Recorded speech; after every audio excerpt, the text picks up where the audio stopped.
Dios lo bendiga, hermanos, Dios lo bendiga y lo guarde. Es un gozo y un privilegio compartir con ustedes nuevamente la palabra de Dios por estos medios, por mi perfil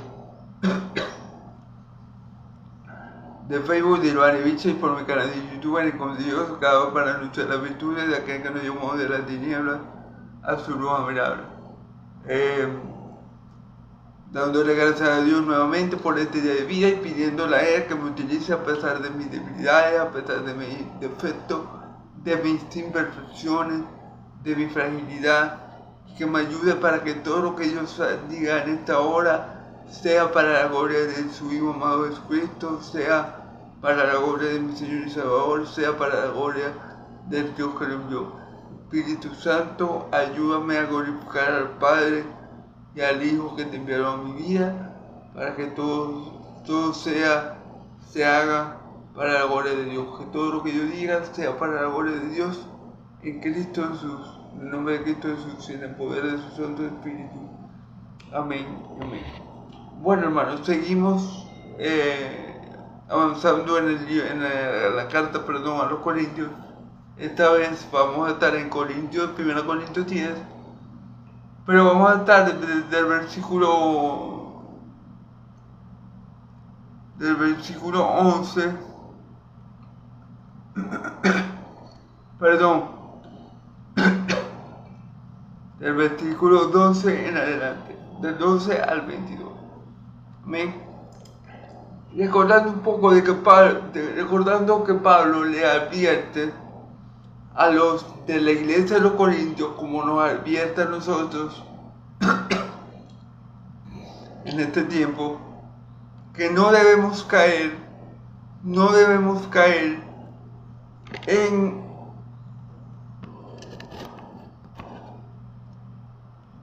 espera un momento. No debemos caer en la trampa de la autosuficiencia. No debemos caer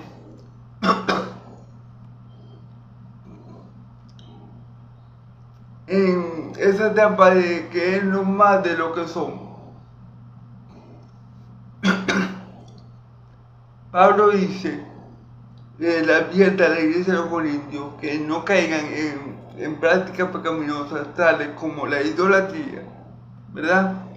Como la fornicación y como la murmuración. Sí, porque la iglesia de los Corintios, siendo una iglesia muy bendecida por Dios, porque tenía todos los dones espirituales, e incluso el don de la ciencia y de la palabra, del conocimiento y de la palabra. Entonces ellos se podían creer muy... como eran inmaduros en la fe, esos dones, en vez de ser una bendición para ellos, porque eran dones buenos que venían de Dios, les jugaban en contra, en el sentido de que ellos se veían como intocables, como, ay, los super espirituales, ay, no, nosotros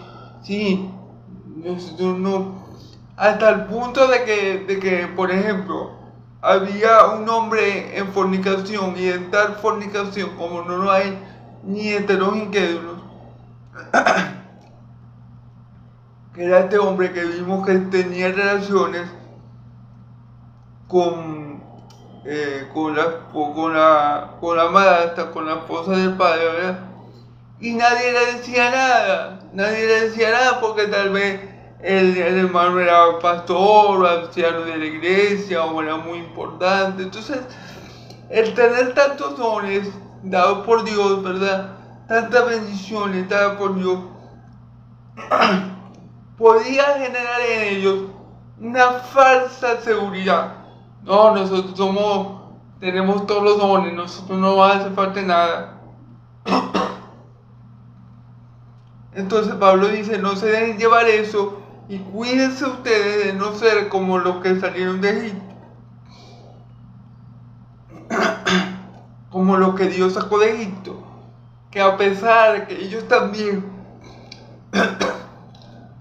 recibieron gran bendición de parte de Dios, porque esa generación que Dios sacó de Egipto vio el poder de Dios, vio como Dios le envió esas 10 plagas a Egipto, vio como Dios abrió el mar rojo.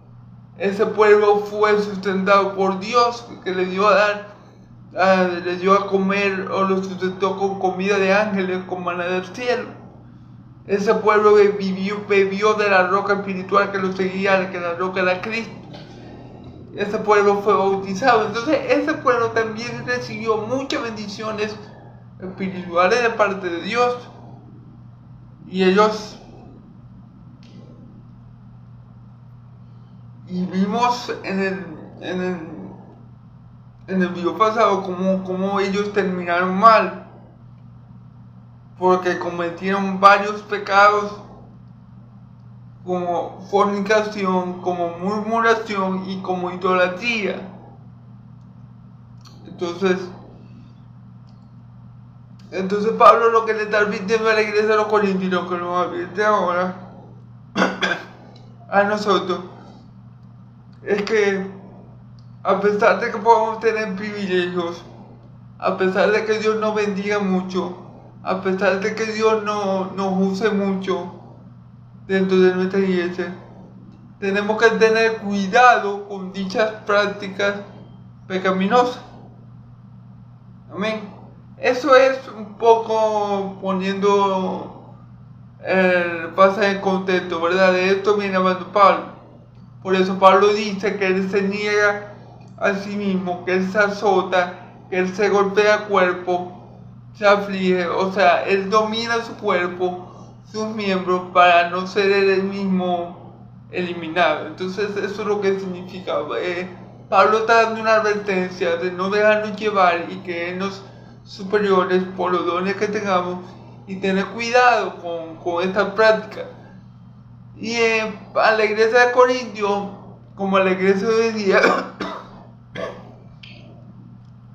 ya era muy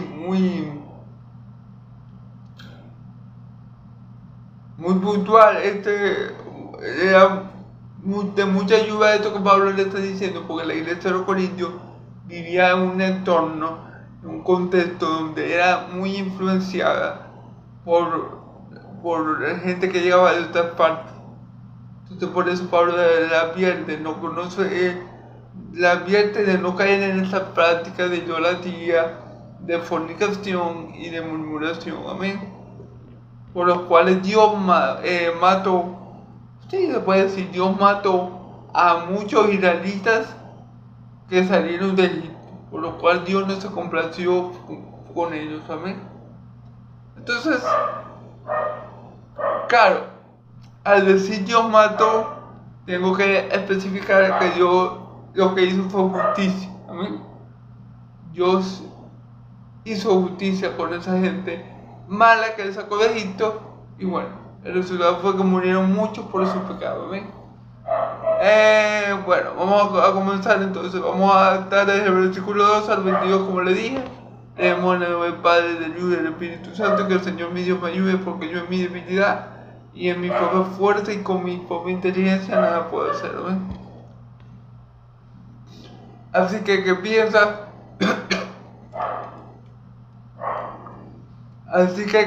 estar firme, que piensa estar firme.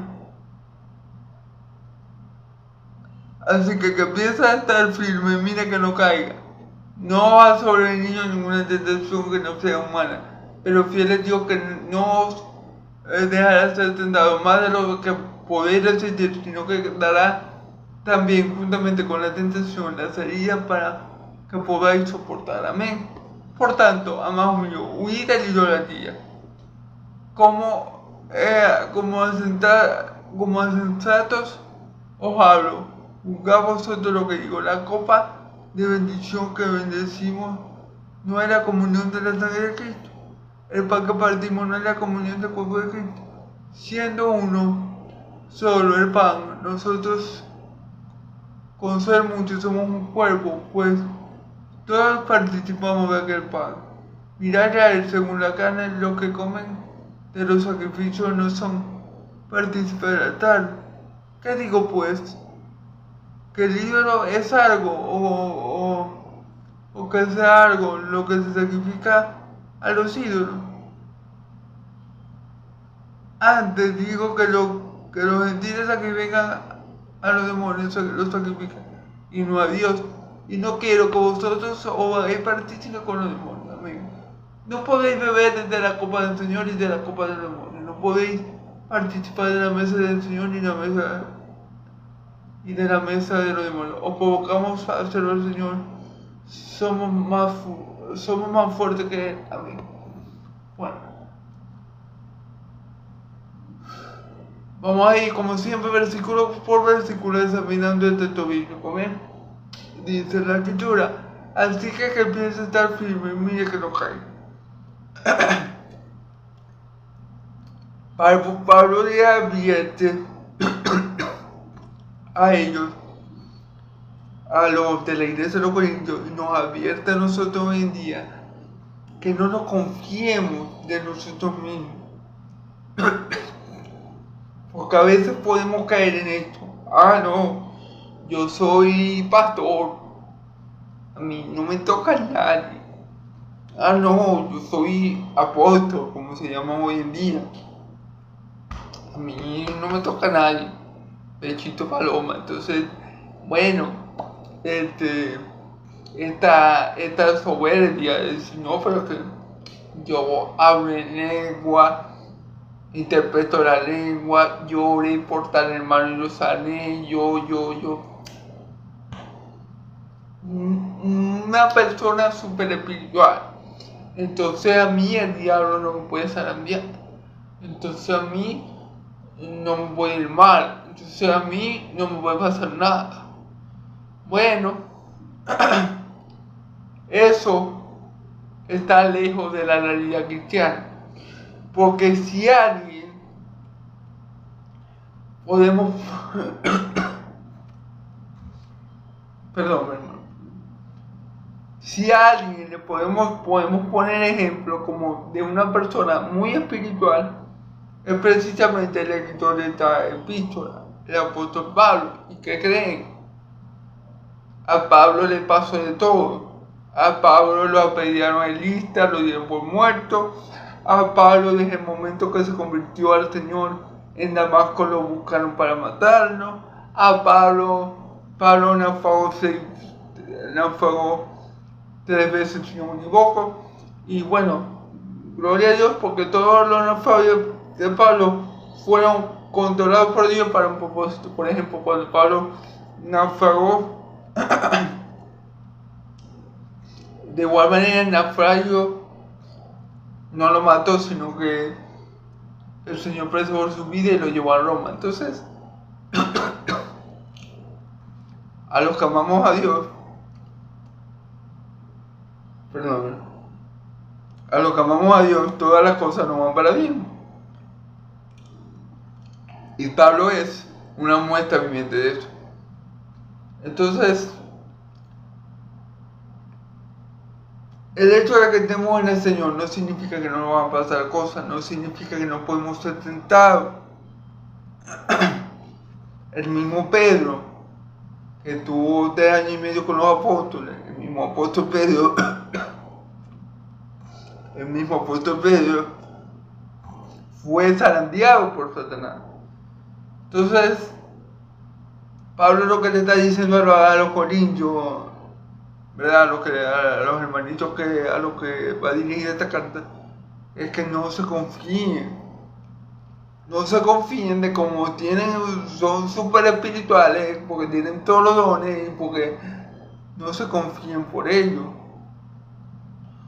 No se confíen por todas las bendiciones que han recibido de Dios. No se confíen. Eso no hace a ningún creyente intocable. Por ejemplo, vamos a poner el ejemplo. Job. Job era un hombre irreprensible delante de Dios.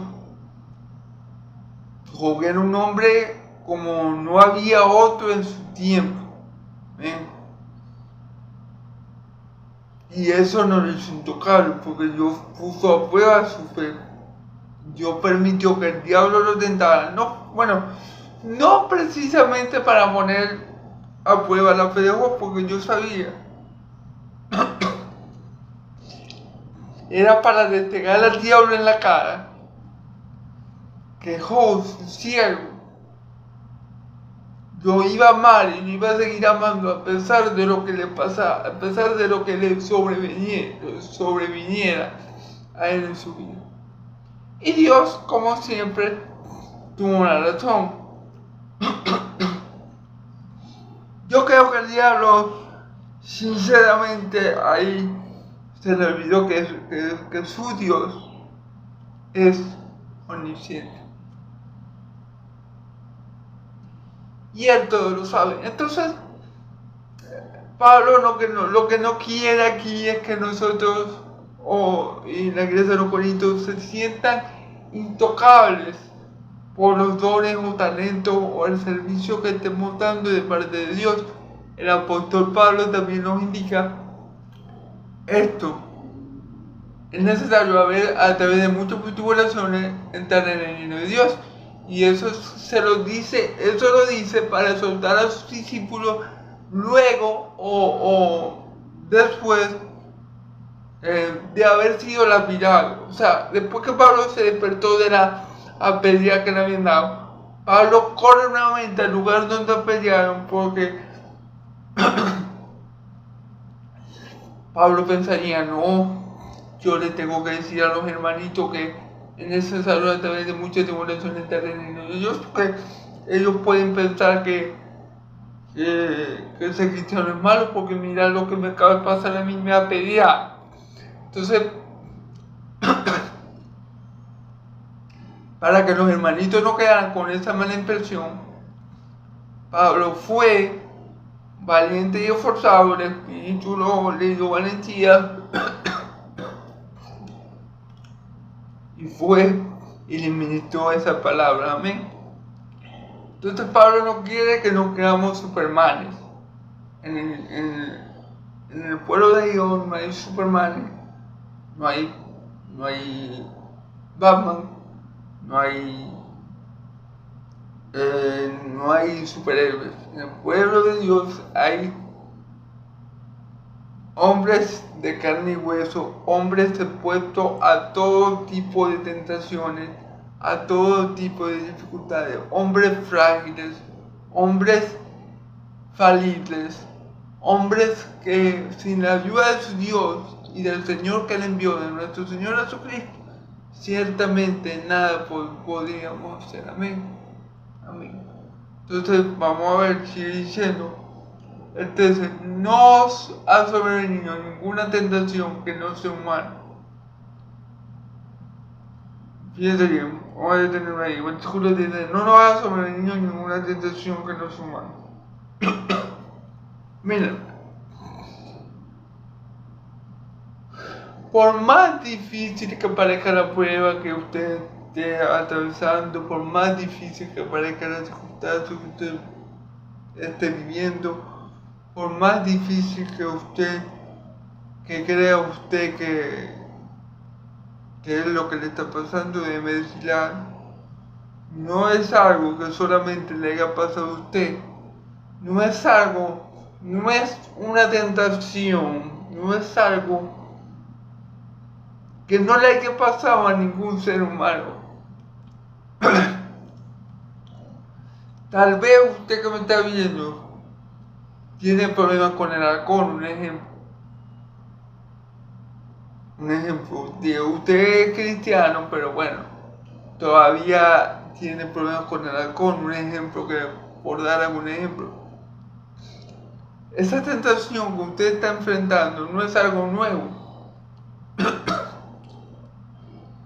Y no es algo que solamente le pasa a usted, es algo que le pasa y le ha pasado a muchos siervos de Dios, es algo humano.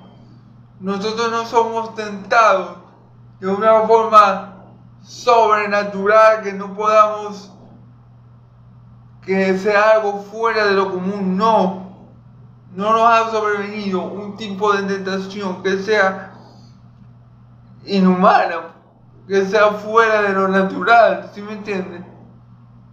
Eso, como dice la escritura, que el diablo anda como león rugiente buscando a quien devorar, al cual resistir firme en la fe, sabiendo que estos sufrimientos, ahí podemos decir, sabiendo que estas tentaciones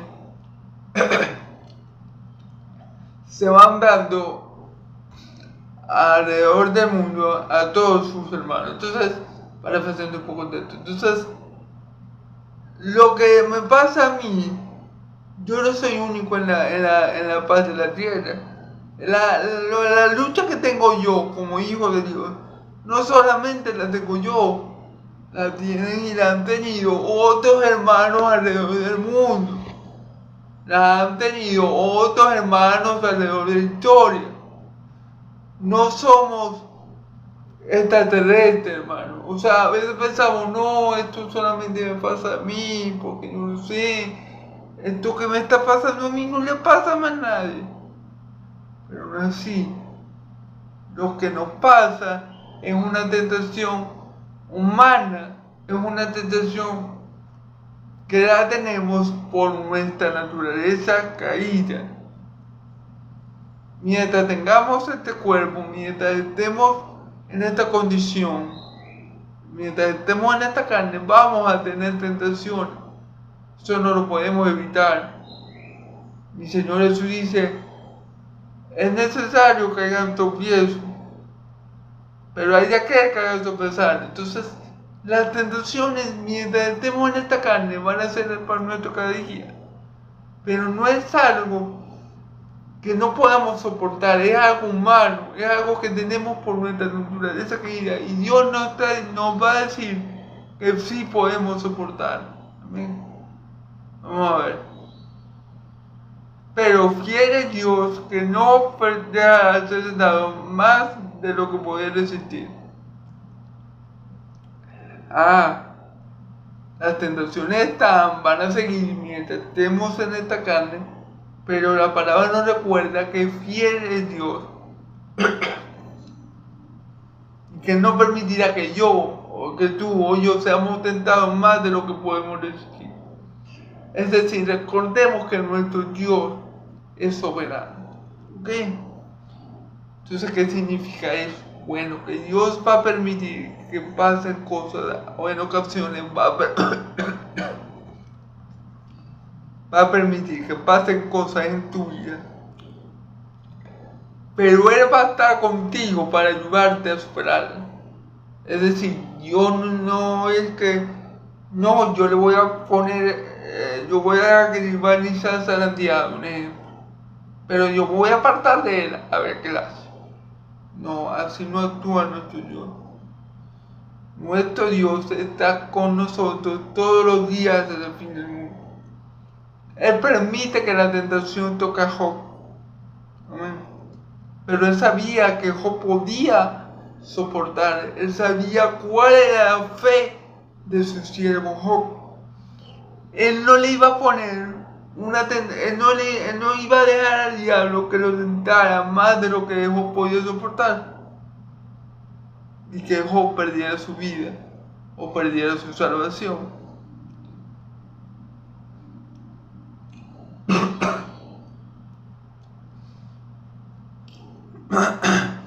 Y al final de la prueba, Dios le retregó en la cara al diablo la fidelidad de su siervo Job.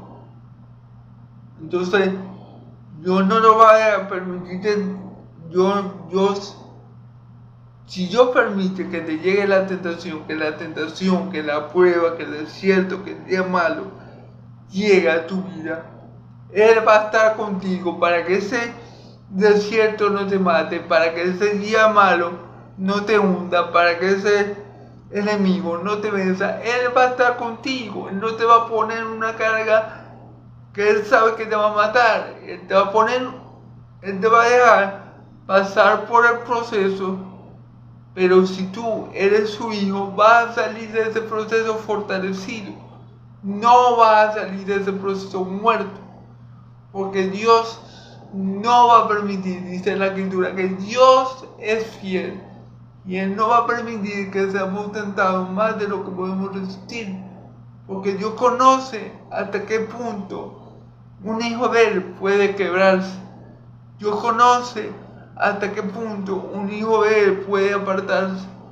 Dios conoce hasta qué punto un hijo de Él puede soportar los embates del diablo sin negar de su fe. Entonces, si Él te permite un desierto en tu vida, un problema, una aflicción, una prueba, Él va a estar contigo, porque lo que Dios quiere es que tú no te pierdas.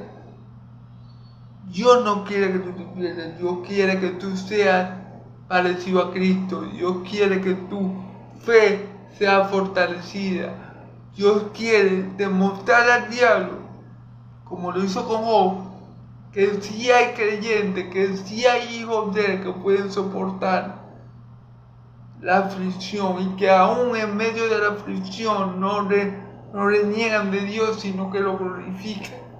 Amén. Entonces, sabemos que fiel es Dios, que no va a permitir que la aflicción nos destruya, ni que el desierto nos mate, ni que la tentación sea tanta que no podamos soportarla. Dios va a estar con nosotros. Y fíjense lo que sigue diciendo. Dice, sino que dará también juntamente con la tentación la salida para que podáis soportar. Sino que juntamente con la tentación dará la salida para que podamos soportar, para que podamos vencer, para que podamos salir de esa prueba dándole gloria a Dios, para que podamos salir de esa prueba y Dios le retire al diablo: mira, mi siervo fulanito, viste que no sucedió, viste que aunque lo atacaste con todo, viste que aunque hiciste de todo, mi siervo fulanito no maldijo mi nombre y siguió teniendo su fe intacta, como lo hizo Job. Entonces Dios provee la salida también, hermano, de la prueba. Dios siempre la provee, porque Dios nos ama. Y Dios sabe que en esta carne vamos a tener limitaciones, que en esta carne somos frágiles, que en esta carne vamos a ser tentados. Pero Él dice: tengan paz, porque yo estoy con ustedes. Yo no voy a permitir que a ustedes les venga algo que ustedes no puedan soportar. Y si ustedes no lo pueden soportar, entonces yo lo voy a soportar. Yo voy a estar ahí con ustedes para que ustedes lo venzan. Pero no voy a dejar que la prueba, ni el día malo, ni el desierto, ni el diablo lo venza. Amén. Sino que yo lo voy a hacer salir triunfante de esa tentación, aflicción o desierto. Amén. Por tanto, amado mío, huid de la idolatría. Ok. Aquí le hace lo exhorta a huir de la idolatría. Y esto es porque bueno,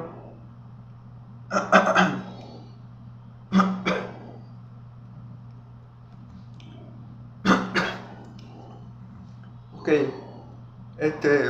recordando un poco, perdón, recordando un poco que los hermanos de la iglesia de los Corintios estaban en un lugar, la iglesia de los Corintios estaba en un lugar donde tenían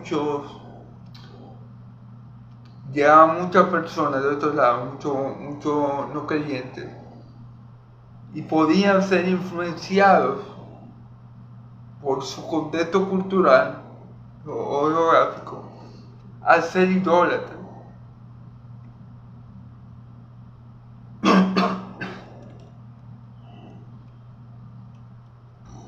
Entonces,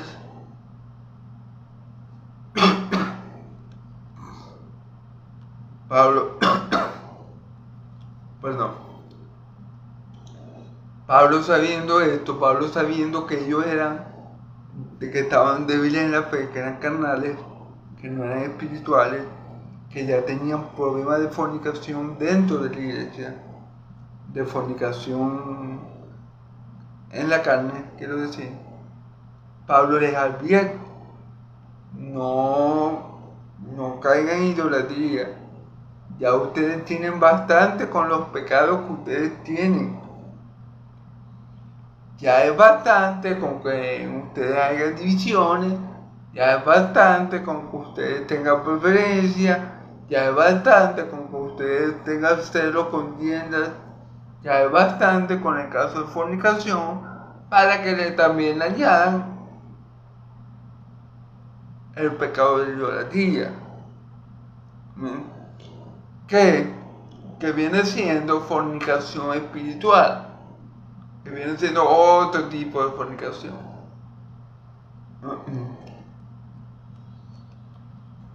Entonces Pablo les advierte, huyan de ese pecado.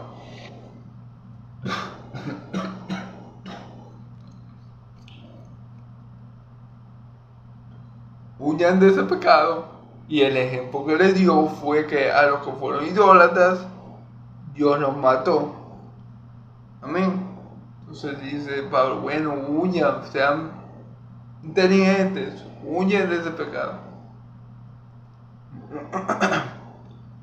Como asentados os hablo, juzgad vosotros lo que digo. La copa de bendición que bendecimos no es la comunión de la sangre de Cristo. Claro, Pablo le dice, le hablo como a sensato. O sea, Pablo sabe, o Pablo le está hablando a quienes tienen entendimiento. Pablo le dice, yo no le estoy hablando aquí a personas inconversas, yo le estoy hablando aquí a personas que tienen el Espíritu Santo y que tienen conocimiento de la verdad, que son personas sobrias. Aunque eran inmaduras en la fe, Pablo está apelando a su sensatez. Y miren que esto que yo les digo, que huyen de la idolatría,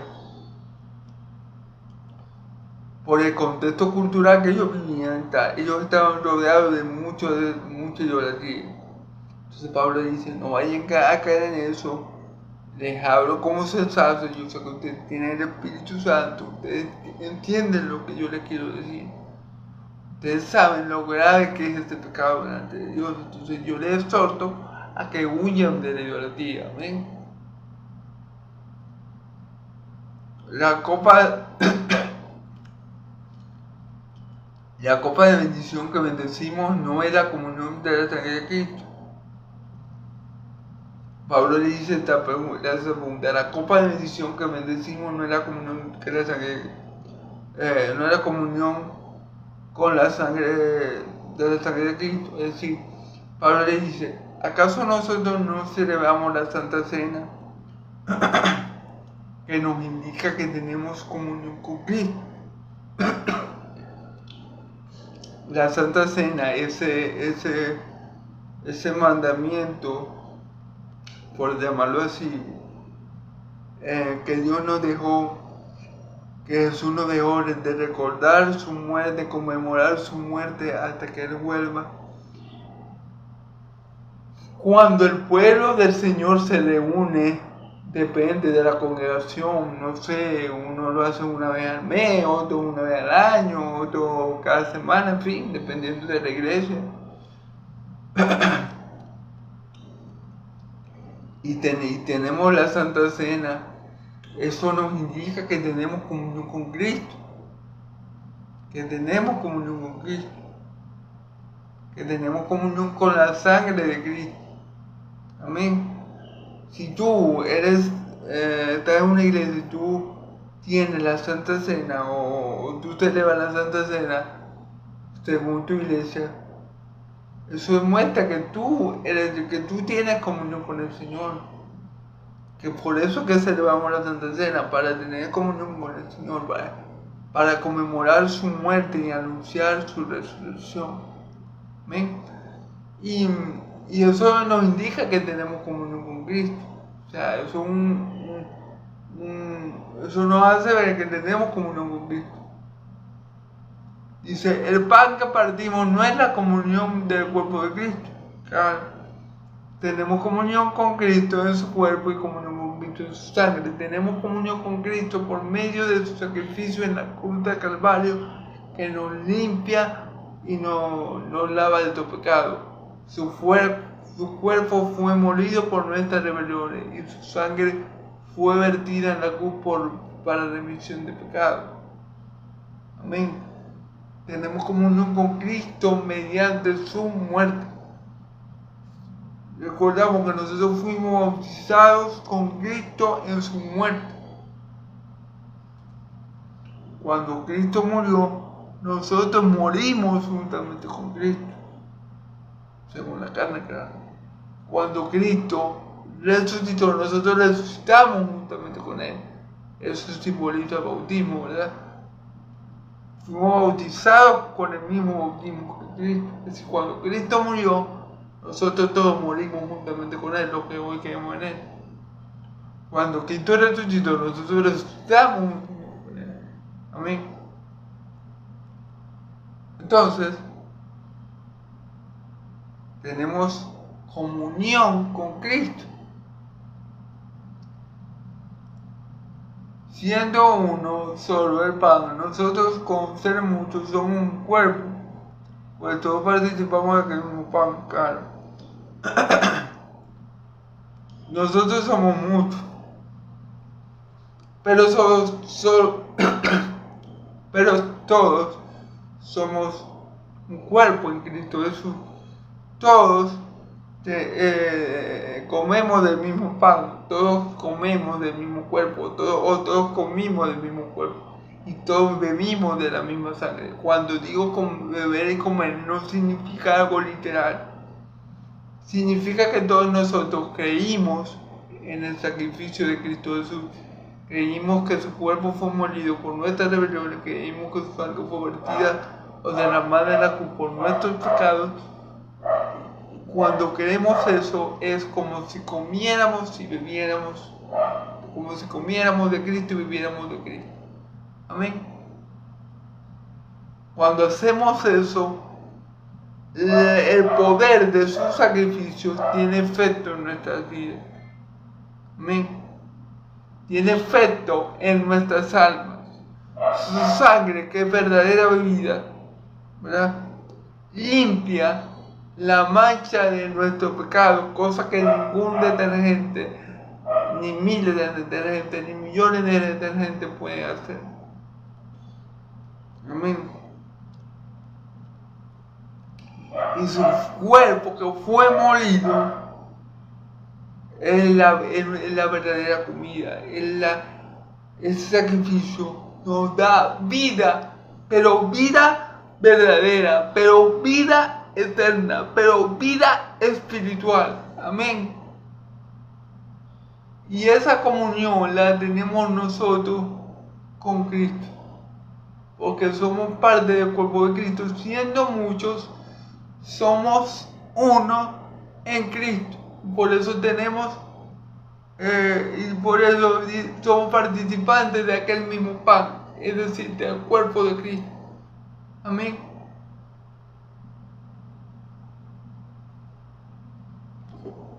Ok.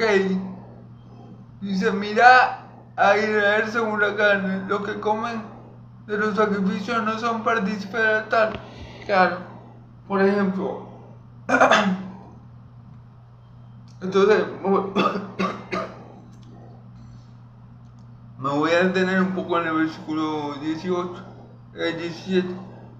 Entonces, hermano, eso es lo que pasa. Nosotros somos uno en Cristo, nosotros somos parte del cuerpo de Cristo. Cuando nosotros participamos de la Santa Cena, participamos de Cristo, estamos en comunión con Cristo, porque creímos en su sacrificio, creímos que Él es el Señor, creímos que Él es nuestro Salvador, y ese sacrificio se aplica a nuestra alma. Ese sacrificio tiene el poder de darnos limpieza del pecado y también de traernos a la vida. Pero no a la vida efímera, no a la vida pasajera, a la vida eterna. Amén. Por eso que dice, mi carne es verdadera comida. Porque la comida que nosotros comemos, o sea, la comida normal, por decir un pedazo de pan normal, aunque nos alimenta, ciertamente sus efectos son temporales. Es decir, por eso tenemos que comer 3 veces al día, los que tenemos el privilegio. Por eso tenemos que comer varias veces al día, porque los efectos de la comida terrenal son temporales. En cambio, cuando él dice que mi carne es verdadera comida, es que cuando nosotros creemos en su sacrificio y nos alimentamos por medio de la fe de ese verdadero pan de vida, entonces ya nosotros tenemos vida, pero vida eterna. ¿Ven? Lo mismo pasa con la bebida, con la sangre. Cuando nosotros creemos en Cristo, esa sangre tiene un efecto en nuestra alma que nos limpia de todo pecado. Amén. Y nos hace acepto delante de Dios. Amén.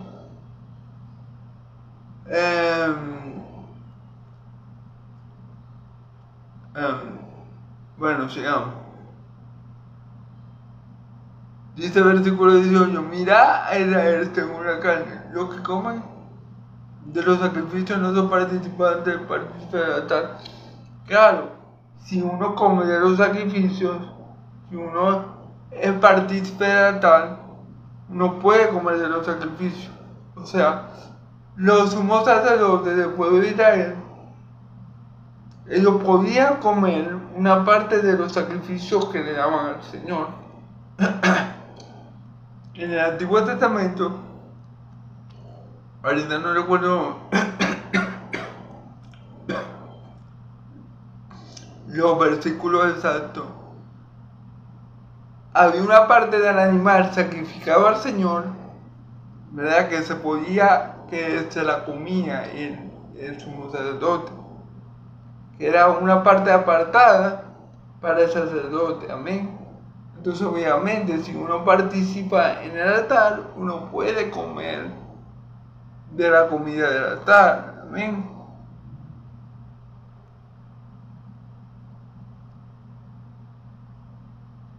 ¿Qué digo? Pues que el ídolo es algo, o que sea algo, lo que se sacrifica a los ídolos. Es decir, Pablo sabe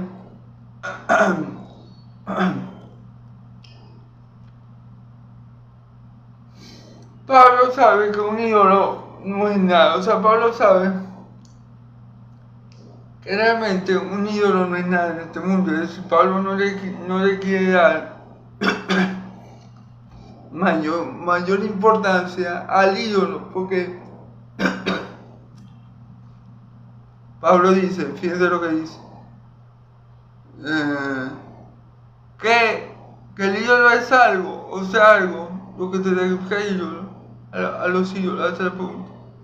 Entonces Pablo sabe que un ídolo no es nada. Pablo sabe, bueno, Pablo había dicho que nosotros podíamos comer comida sacrificada a ídolos. ¿Se recuerdan?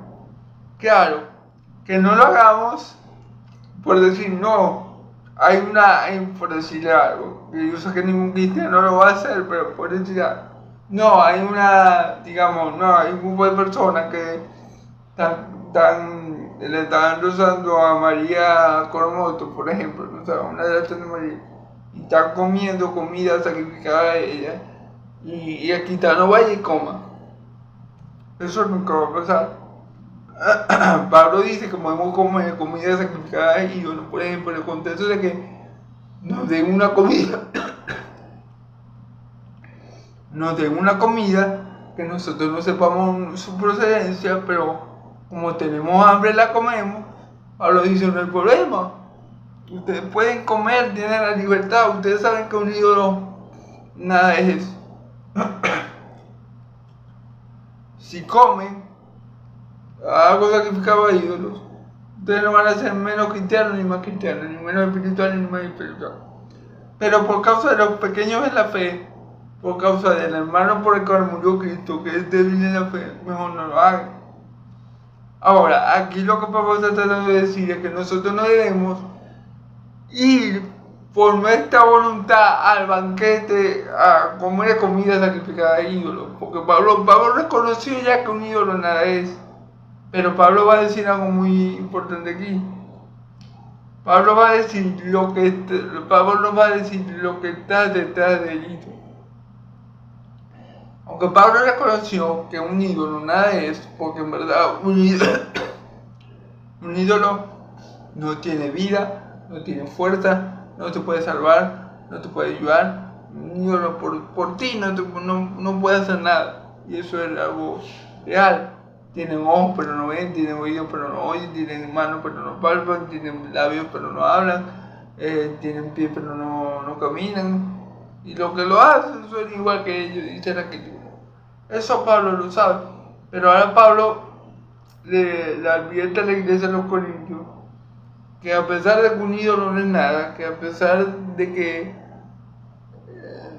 nosotros podemos comer comida sacrificada a ídolos, siempre y cuando sea involuntariamente. O sea, un ejemplo, o puede ser que a ti te obliguen, pongan que haya un cristiano que lo obligan a comer comida sacrificada a ídolos, por la fuerza, no importa que coma. O un cristiano sin querer creyendo, como dice el chavo, porque no sabía que era comida sacrificada a ídolos y tenía hambre, y bueno, no había más cosas, bueno, cómase eso, no importa. Eso no va a cambiar tu estatus para con Dios. Tú vas a seguir siendo hijo de Dios. No importa que tú comas comida ahí. Lo que nosotros no podemos hacer es ir voluntariamente a tener comunión con los ídolos y a comer del altar de los ídolos. ¿Por qué? Porque Pablo lo va a decir aquí.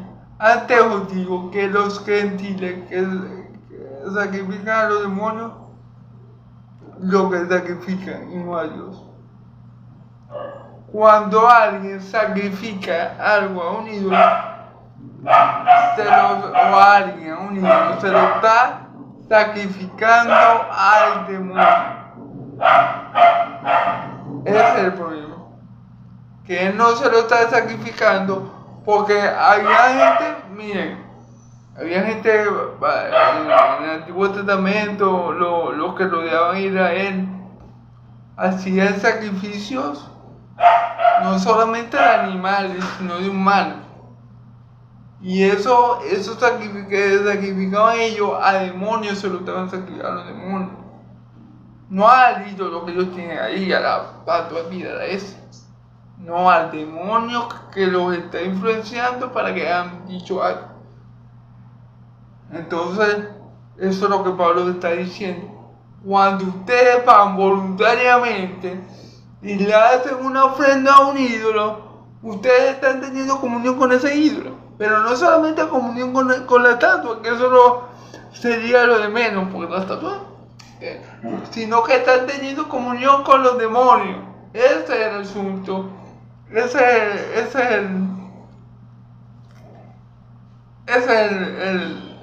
lo principal del asunto. Ustedes no están teniendo comunión con esa estatua, porque esa estatua nada es, nada puede ser, pero ustedes están teniendo comunión con lo que está detrás de ellos, con aquello que los está cegando, que los está influyendo en ustedes para que ustedes hagan ese sacrificio. Ustedes están teniendo comunión con el demonio. Así como cuando nosotros estamos en la Santa Cena, tenemos comunión con Dios. Cuando ustedes, por una locura o porque el demonio los envuelve, ustedes van para allá para aquel brujo y sacrifican algo a un santo que le ora a ese brujo, ustedes se lo están sacrificando al demonio. ¿Ven?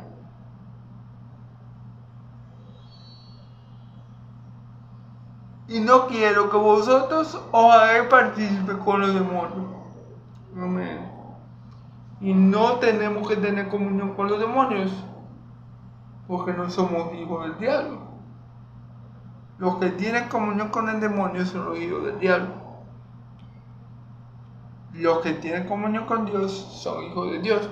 El que es uno con Dios, el que es un espíritu con Dios, el que es uno con Dios, un solo espíritu con Él es.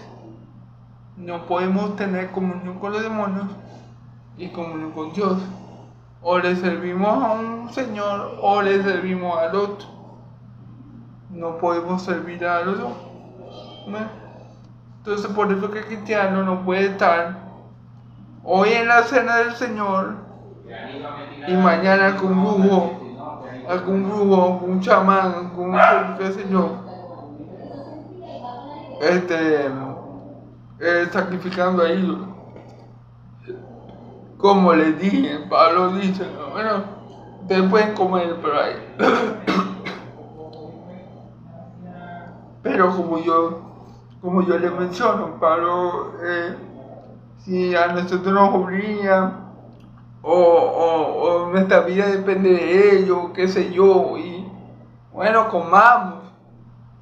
Pero si no podemos tener comunión con las tinieblas y con la luz. No podemos tener comunión con la mentira y con la verdad. O tenemos comunión con una para que desechemos la otra, o tenemos comunión con la otra y desechamos la una. Entonces, bueno, hermano.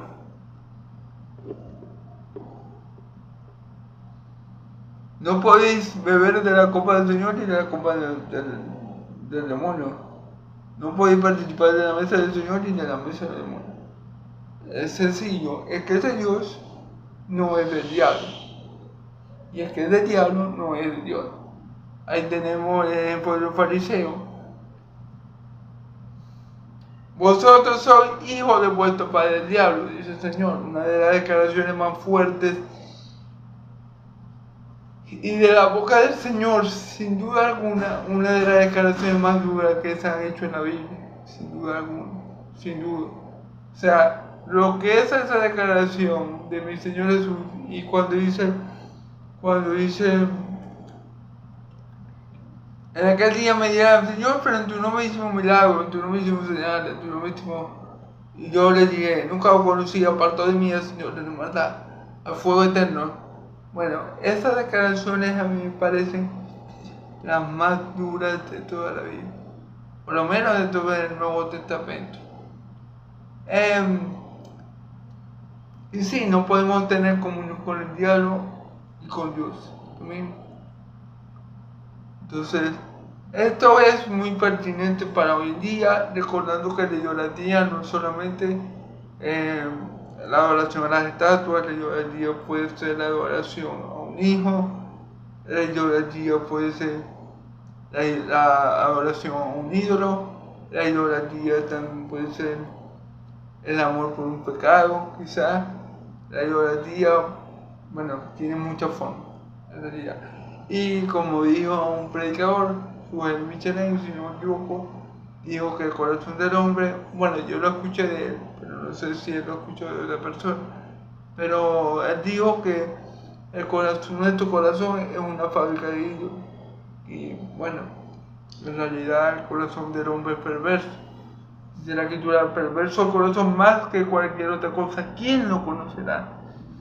Entonces, bueno, el único que puede ayudarnos a limpiar y a moldear y a cambiar este perverso corazón que tenemos dentro de nuestro pecho es nuestro Señor Jesucristo.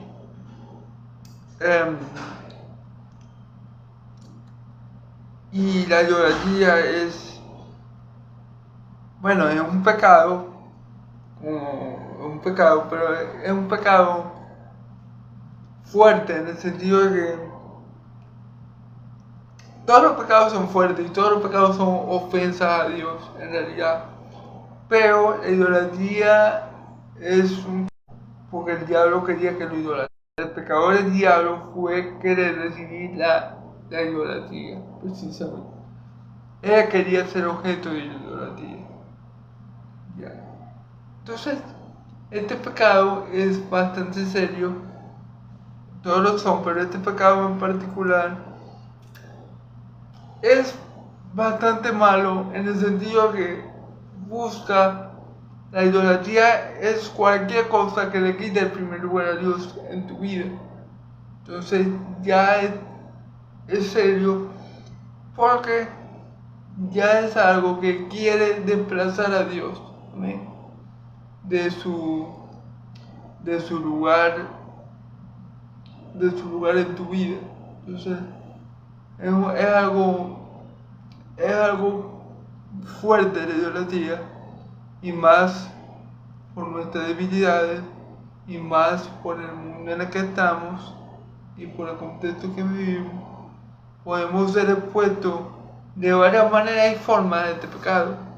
El amor al dinero, por ejemplo, es otra clase de idolatría, dice la Escritura.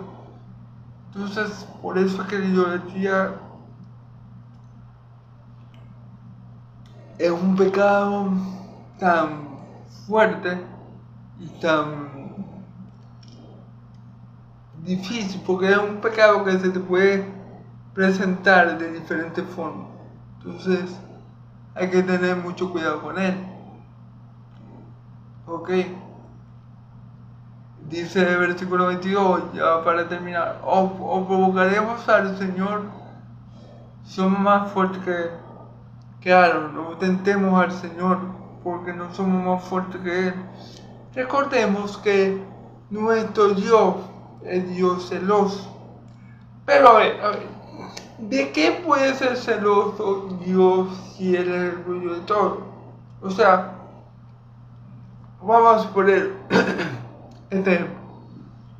Dios no puede ser celoso, o no es celoso, vamos a poner este ejemplo, de un hombre rico.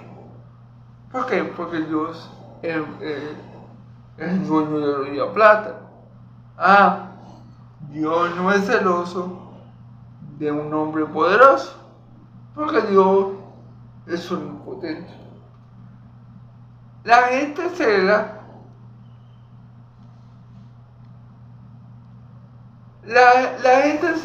lo que le pertenece a él. Fíjense bien, la gente cela lo que le pertenece a ella, ¿verdad? Que otros se la quieren arrebatar. Entonces, en ese sentido, Dios no cela. ¿Por qué? Porque nos ama. Dios no cela porque nos ama. Ahora, recordemos que el celo del Señor es santo. Recordemos que dice la palabra que no haga imagen de lo que está arriba en los cielos, ni debajo de la tierra, ni en la tierra, ni debajo de la tierra, para adorarla y ignorantes de ella, porque yo soy Yahvé, Dios celoso de quién, de nosotros, porque Él nos creó para nosotros y nosotros somos para Él. Es decir, un ejemplo: si yo me caso con una mujer, si yo me caso y yo a esa mujer le doy todo, un ejemplo, le doy todo, comida, vestido, todo, y yo veo a esa mujer hablando con un hombre, pero en plan, ustedes saben, romántico, obviamente yo me voy a poner celoso, porque yo le estoy dando todo a ella y ella se va a otro señor, por así decirlo. Bueno, ese es el mismo celo que tiene Dios cuando su pueblo cae en este tipo de pecado. Es decir, es un celo, pero un celo justo, porque es injusto que si Dios me ha dado todo a mí y me ha hecho lo que soy y me ha sostenido y me ha sustentado, yo vaya a adorar y que otro Dios.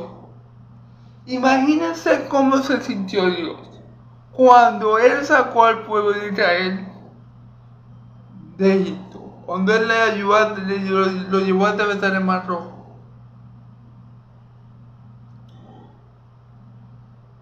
Imagínense cómo se sintió Dios cuando los israelitas hicieron un becerro de oro y le dijeron y lo llamaron Yahvé o Jehová. Imagínense cómo se sintió Dios. lo enojado, lo celoso que se sintió Dios cuando él sabía que los israelitas iban a ser un becerro, un buey. ¿Entienden cuál es el celo de Yahvé? Es un celo, pero que viene de la justicia.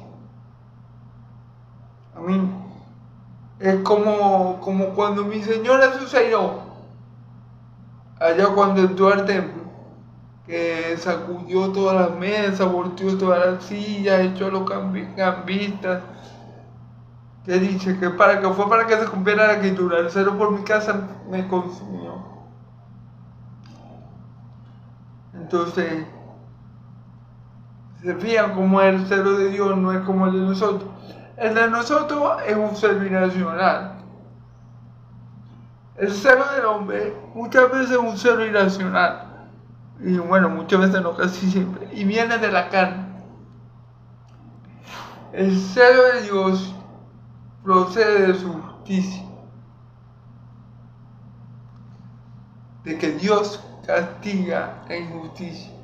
Y es injusto que si Dios nos ha dado todo, y es injusto que si Dios nos ha dado vida, nos ha dado salvación, nos ha dado todas las cosas buenas y maravillosas que nos ha dado en Cristo Jesús, nosotros vamos y queramos tener comunión con otro Dios,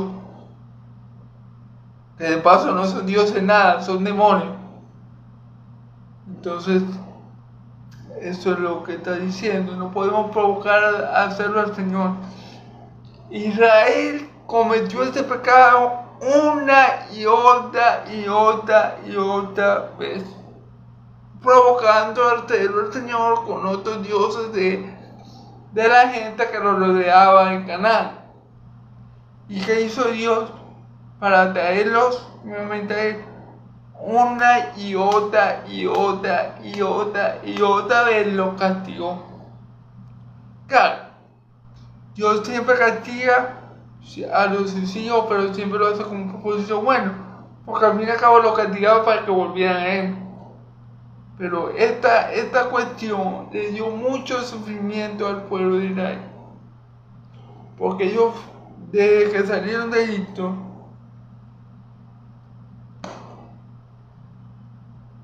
bueno, la historia de Israel es así. Siempre estaban cambiando a Dios por otros dioses. Y Dios siempre los castigaba, los hacía sufrir bastante para que ellos invocaran su nombre y él tener misericordia de ellos y poderlos salvar. Y así ha sido la historia de Israel a lo largo de la humanidad. Entonces, bueno, no podemos tentar al Señor porque no somos más fuertes que Él. Y el pueblo de Israel lo experimentó en carne propia. Los que lo tentaron en el desierto quedaron muertos.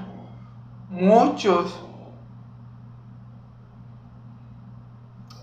murieron en la ira del Señor.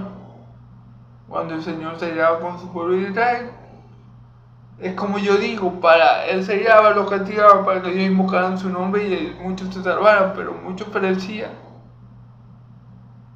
Entonces, no tentemos al Señor nuestro Dios, sabiendo y conociendo que no somos más fuertes que Él. Amén. Bueno, esta ha sido la predicación del día de hoy, hermanos. Espero que les sea de bendición, de mucha edificación. Y bueno, si Dios quiere me lo permite, mañana estaré por aquí continuando la predicación. Amén. Dios los bendiga, hermanos. Dios los bendiga y los guarde. Yahvé haga resplandecer su rostro de ustedes. Yahvé alce su rostro de ustedes y le dé paz. Que la paz del Dios de Israel y la gracia de mi Señor Jesucristo sea sobre todo su pueblo santo. Y el pueblo de Dios dice amén y amén. Gloria a Dios. Estamos despedidos en el nombre de Jesús. Amén.